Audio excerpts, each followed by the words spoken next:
Turning right now to campaign 2022, and as we move closer and closer to Election Day, we've been profiling the candidates to help you learn more about who they are. And this week we have taken on congressional races. Tonight it is the 5th Congressional District. Here's our chief political reporter, Susan Raff. Connecticut's 5th Congressional District is the western part of the state, spanning across quite a few counties: Fairfield, Litchfield, New Haven, and Hartford. It's considered a swing district because it goes back and forth between Republicans and Democrats. Congresswoman Jahana Hayes is seeking her 3rd term.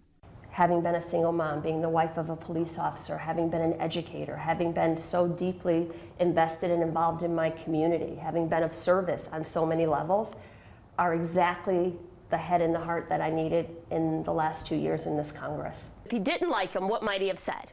Hayes is a former teacher. She became the first black woman to serve in the U.S. House from Connecticut. She supported the American Rescue Plan, the infrastructure bill, and lowering the cost of prescription drugs. Her priorities: food security, preventing food waste and hunger. She also supports codifying a woman's right to have an abortion. The economy is cyclical. Once women's reproductive health is eviscerated, it's gone. So this idea that we should put that on the shelf and only focus on something else is just wrong-headed. Would I support a national ban on abortion? The answer is no. George Logan is her Republican challenger. He's a former state senator. While he's against a ban, he's against late-term abortions and supports parental notification for minors. Those under 16 would be required to tell their parents if they want to have an abortion. His priorities: reducing inflation and the high cost of groceries and gasoline by achieving energy independence. And crime: he wants stronger penalties and more jail time for repeat offenders. Whether it's families, working families, whether it's seniors, our veterans, we need a voice in Washington. And my opponent has only supported the Democrat Party leadership in Washington. Some are predicting this to be a close race.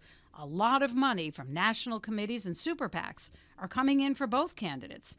In addition to millions of dollars, prominent leaders from both sides have come to Connecticut to campaign. Most recently, Vice President Kamala Harris urged voters to send Hayes back to Congress. And RNC Chairwoman Ronna McDaniel has been here twice supporting George Logan.